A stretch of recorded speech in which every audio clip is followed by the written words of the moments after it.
Kia ora te iwi e haere ake ne I te Karere e hia rau tāngata I tai atu ki te marae o mōkau kohunui I pio ki te mihi whakamutunga atu ki a Raymond Kaiki.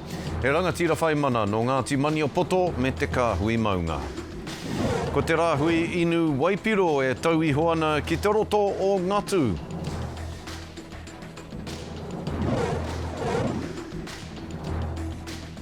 I te tau mā heke hoa whenua I ngā rangi whakatānei ka kitea, te niwha, te taiea, te manawa nui e koropupu ake ana.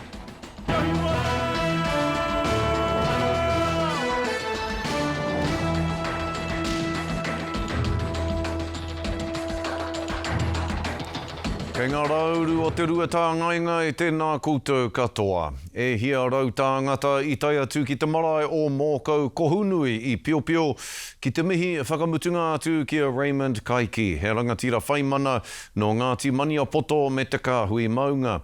He pō toko manawa mo ona hapori ki ngā kaupapa pēnei te matatini, ka mahue I aia he ōhāki e whakatauira ana I te whakaiti, e whakaore ana hoki I te whakarauoratanga o te reo me ona tikanga. No te rānei ka muia tōna ukai pō e ngā iwi, e ngā whānau, e ngā taniwha o te ao kapahaka. Kia tangi ngā tahi rātau, ki te tangata I a ta poipoi, I a ta pena I ngā ngākau o te whakatipuranga hou.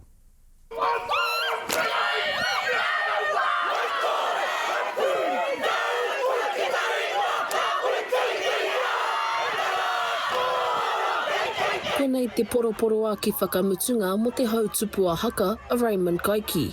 Probably my fondest memories would have to be when he dragged me and my little brother around the motu to this kaupapa, to that kaupapa, from the tipi tope of the North Island to the bottom of the South Island. He never went anywhere without me and my brother. E hai, tonu ana te ngākau o te tamāhine o te taonga o te mate I a te kōtuku Kaiki I tēnei rā pauri kere nui. I feel strengthened by all the aroha, kua horatia, all the love that's been shared, all the kōrero that's been shared, the whanaunga who have come back together, and I feel uplifted through this time. It's been my pillar, my po, since my po is now mene atu, my po kua wehe atu, but kua waihotia I au me te whānau nui rawa atu nei. E te māngai me au ana he rapono o te tukuturita.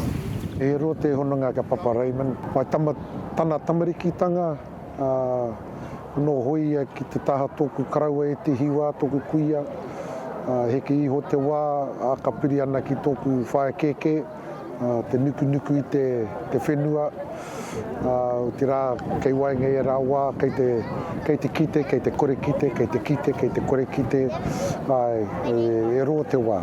Ka tākina e Riki Baker te āpōtoro takiwa o te hāhi rātana I ngā kara ki a whakamutunga.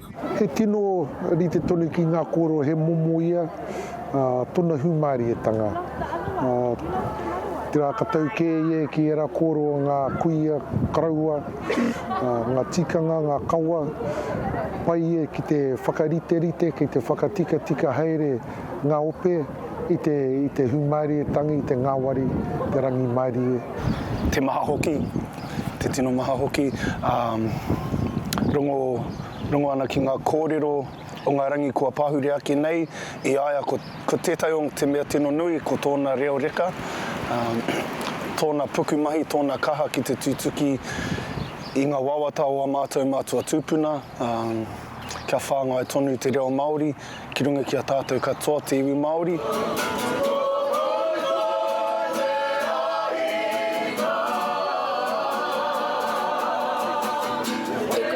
Kini ana te ngākau o whare ko katunga awhi kau rāua ko tana tama a Clive Jr. ki te rirunga o te pau o tō rātou kapahaka o tūtū kāhika.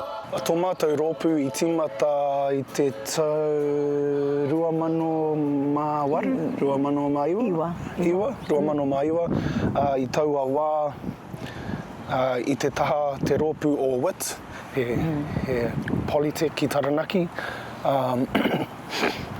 Ka tahi anō rā, kaurunga tangata ki roto I taua ako mangameki, he wahi ako. Ana ko te whakaro o te o te kapara kia tū ki ngā whakataetai.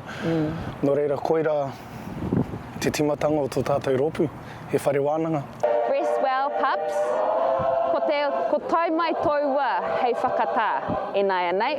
Kei konei tō uri, e pukumahi ana, e kawe ana, i o mana, i o reo, i o karanga no reira e moe e pa. E moe, hoki atu ki o mātua tūpuna, ki te kainga tūturi o tātou, and I'll see you when it's my turn. He mārama te kite i te aroha nui o tēnei iwi o Ngāti Maniapoto o te ao haka anō hoki ki te hīkoi whakamutunga nui o Raymond Kaiki ki tua o Pairau. Macy Cookie, Maukaha. Tino tangata tērā tangata, haere atu rā koe te hoa. Hoki rawa mai ki a tātou. Ana, kei te pau haere te wā ki ngā kaipōti Māori ki a whiriwhiri rātou o tira tātou, me nā ka hono ki te rārangi pōti auraki ki te rārangi pōti Māori rānei mo te kōwhiringa pōti o te motu i tēnei tau.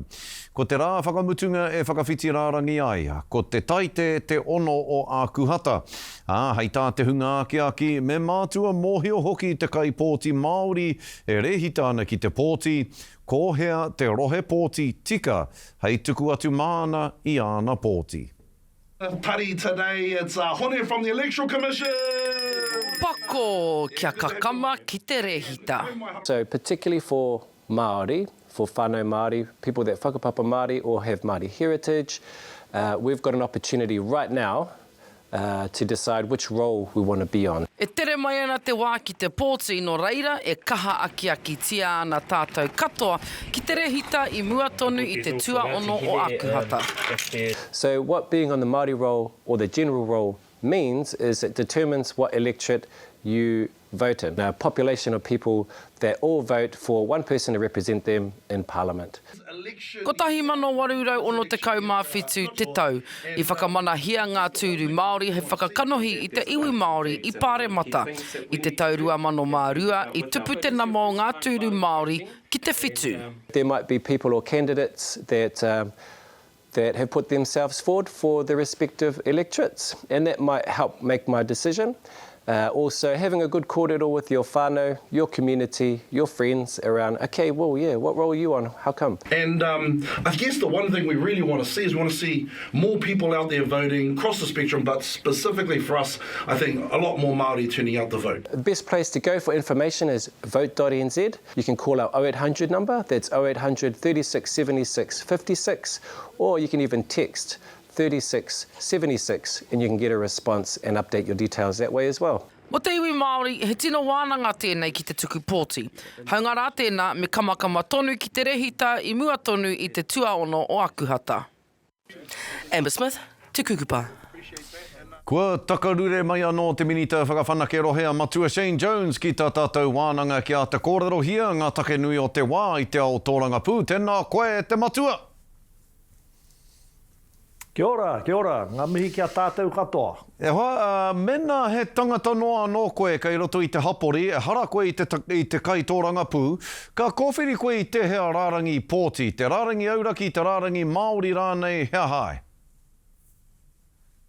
E hoa, hau te tahi koroke, ko tia hau te takahi e nā ara e rua. Engari, mākua mea tu kia tātou, mā tēnā whānau e whakatau me aha rātou. Kau e waiho mākua no rātou e tohu. Tāku e tino rapu nei, tāku e tino whaiwhai nei, ko te pōti a pāti.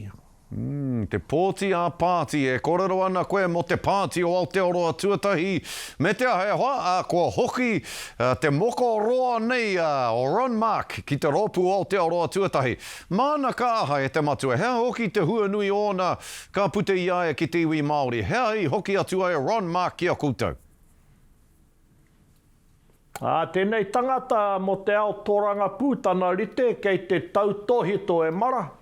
Taunga Marika, ko pauka tōtana tuara te kāraorawa I roto I te tini o ngā whakawhiunga I wainga tonu I a mātou me o mātou hikoinga. Ka mutu tangata whita, tangata nonoi, ko hea te kaupā whakarite hei whaiwhai mana, korero taroake nei ka e iaia. E ao te tangata kei kona ngā tohu mātanga kei aia. Whakai katoa nau ki te kupu tau tohi tō mōna mō Ron Maka, ko hoki atu ki o koutou, ki te hāpai o koutou o Aotearoa tuatahi. Ka mihi tēnā huatanga. E hoa, kua whakawhiwhia te kamupene o NZ, he kamupene noa Hitreiria, ki tētahi whakaitanga te kaumārua tau te roa, kia taunaha kapuni rātou i te papa o Kupe. Rimarau, e whā te kaumā ono kiromita terahi o taua papa. Hei tāu e te matua, he tohua no tēnei nā tēnei kāwanatanga e tūwhera ana Aotearoa kia mahi pakihi ki tēnei whenua. Engari, i tūwhera rānei o koutou taringa ki ngā māharahara o ngā hapū, me ngā iwi o Taranaki i mui te tukutanga atu o taua whakaitanga ki taua kamupene noa Hitreiria. E whaitaringa nā hau ki ngā karanga me te au mai i ngā reo o Taranaki. E rangi rawa ko ngā reo e rapu mahi ana. Ko ngā reo e rapu ana me pēhea rane ngā nama kei tēnā whānau, kei tēnā kāinga e utua ai. Ia te kotahi wiki, ia te kotahi marama. E nā nama ka kore ea, mā roto i ngā pahupahu noi honei e puta mai ana i te pāti Māori. Nā mo te wāhanga ki te kamupene e kōrero neki koe, e hoa me miti hāre ana te kōhinu. Nā ki te tūpono, ki te oti, e roto i ngā mahi rangahau e metia mai ana te kamupene nei, tērā te rerenga hau o te kōhinu, ka mutu ka whiwhi kōhinu ai ngā kamupene, mahi hiko ai, mahi ngā whakarite me pēhea rane e nā kamupene ka whiwhi, hinu ai, kia kauara wātu e meinga kia whakakapia, ka tai ka hakarerea ngā kaimahi ki waho. Pai tēnā kōrero, kei te rongo hoki au, kei te taunaha kōhinu rātou, e harai te mea e taunaha kapuni ana rātou, ka pai tēnā kōrero e rongo anau i tēnā kōrero ko te kōhinu tā rātou e taunaha ai. Ki te raruraru te moana i tā rātou mahi e te matui i te mahi a te kamupene NZ nei, māwai e pīkau tūtū hei whakatika i te raru? Ai, tērā te tai kamupene i mua ko Tamarin te ingoa. Ka papohoro rātou ki whenua atu, ka whakamahuinga mai e rātou ko te nama nā ka murua e te krauna. Engari ki te whiwhi, raihana whakaharahara tēnei kamupene nā tērā ka whakamotu hake tia he utanga. Ka utaina ki runga i a rātou, kia whakarite mai e rātou he pūtea, ka takoto taunaha ai, i wainga tunu i a rātou me te krauna, hei haka mahinga. E nā eke rawa ki te wā, ka pau te hinu, nā ka hiahiatia e te kāwanatanga me tongotongo e rātou, ko ngā whakarawe i te whakamahia e rātou kia puta mai ai te hinu i te takere o te moana. Kaupapa whakamutunga hei kororotanga mātāu e te matua, kua whakaroa hia ake koe te rāhui ki rungi te kohi mātaitai, umupui, te mataa, te mataara nei, waipatu kahu, waiheke, nā runga no hoki te tono, ngaitai ki tāmaki, Ngāti Tamatera me Ngāti Pāwa, kia pērā koe, kia whakaroa hia ake e koe tērā rāhui. Koe tino mihia hoki e koe te kaitiakitanga o ngā iwi nei o te moana o Hauraki. E whakai ana rānei koe te matua, nā runga no hoki i te pai o e rā iwi i roto i ngā mahi tiaki i te moana, me whai wāhi nui tonu. Te mātauranga Māori me ngā iwi Māori ki te whakaawe me te arahi ngā whakatau. E pākau iho ana ki ngā wāhi hika o tira ki te moana, e karapoti ana i Aotearoa huri noa i te motu. Me whai wāhi nui tonu, te mātauranga Māori me ngā iwi ki e rā momo whakatau? Ngā ko takotono atu tēnā tauira. Kei wainga tonu i a Ngaitahu, a Hako Taranaki, a Hako Apanui, ko tia mātou. Ngātahi me rātou te whakarite e tahi wahanga o te moana ki a rāhuitia i raro i ngā tikanga o te mātaitai. Mo te wahanga ki ngā hapu, ki ngā iwi e kōrerongi ana e koe. Hoi no tāku he whakaroa atu i te rāhui o ti mai a rātou i roto i ngā tau kahia rānei ki muri.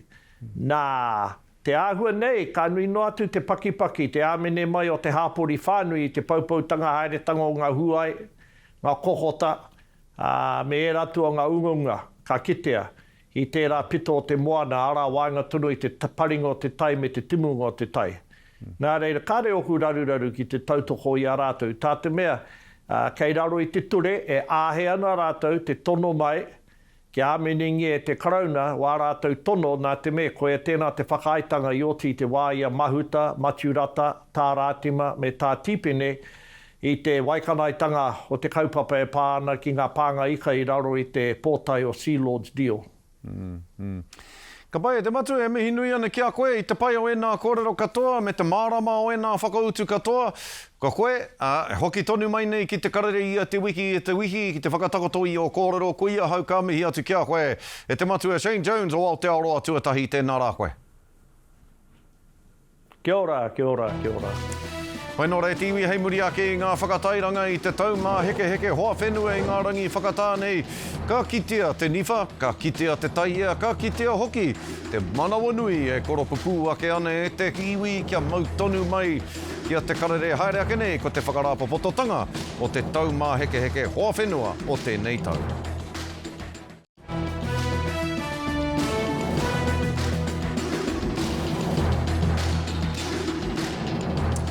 Ka te tiwi hoki mai anō ki te karare I tēnei rā. I te taumā heke hoa whenua I ngā rangi whakatānei, ka kitea te niwha, ka kitea te taia, ka kitea hoki te manawa nui e koropupu ake ana. Arā, I ngā whāriki o te whare o tū, ki ngā papa porotiti a pōro, ki te ara oma o ngā kaipara, tai atu ki te papa tākaro I eke ai e ngā tīma. Koia ko te taumata o te aronga nui o te ngākau titikaha, ki eke panuku, ki eke tangaroa. Anei tā mārena mane whakarapopoto ake I ngā mahi rangatira o ngā rangi whakatānei. Pōtangata! I konei I te whare o Aotearoa I karahiko I whakanui ko ngā kaipara. Tui a tātou ki karahiko, tui a tātou te kapa o Aotearoa. Tui a tātou ngā toa. Kia tika I te whakamānua I a rātou whakapau ngā werawera.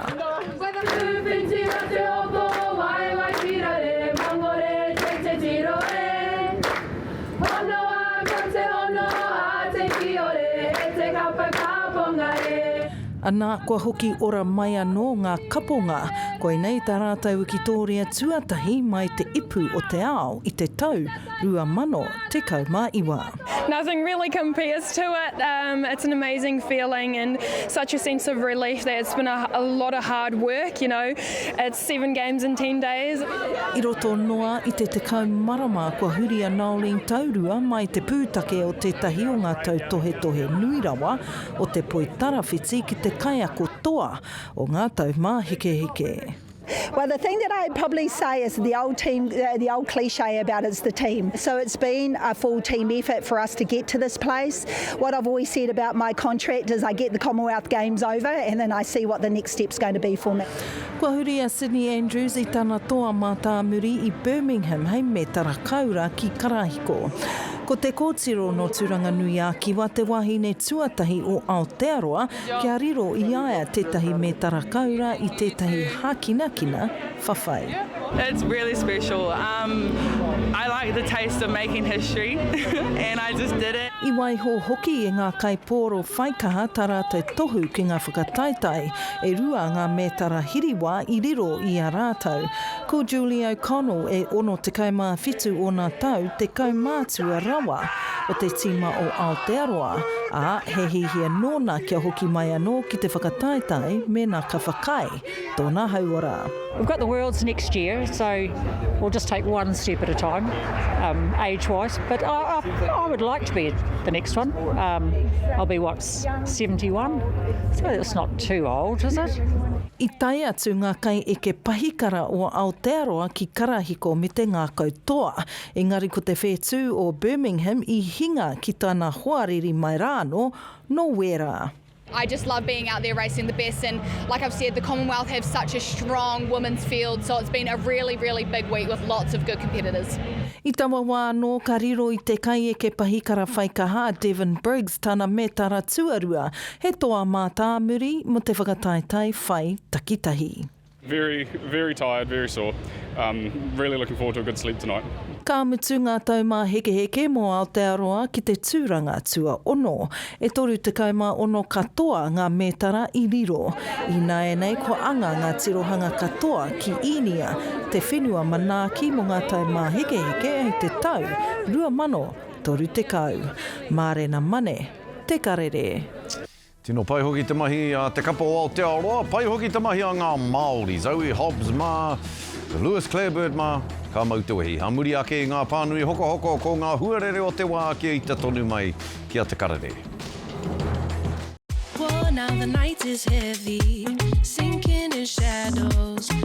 Taki hoki mai anora ki te karere I tēnei rā ki a te hure ake tātou ki te mātai atu e hāna ngā huarere. I tēnei wā ahu atu ki te rangi a popo.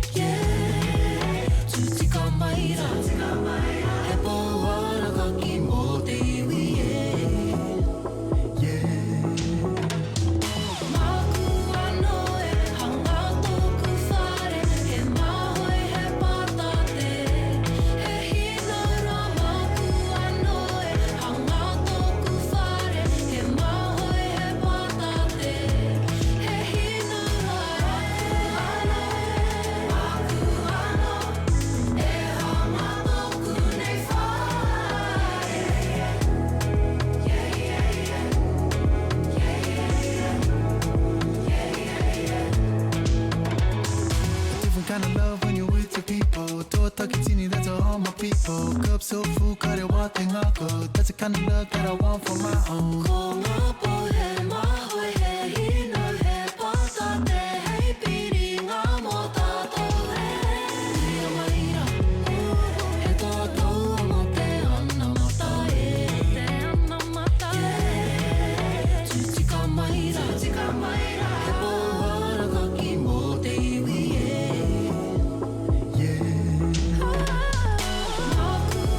Pai te rawai atane rā e kare mā te ata mai hoki o ngā kupu. Koe nā tātou kōrero mō tēnei rā e haere tonu ana ngā mihi nui. Kia koutou katoa tūrou, pare a tūrou. Hawaiki.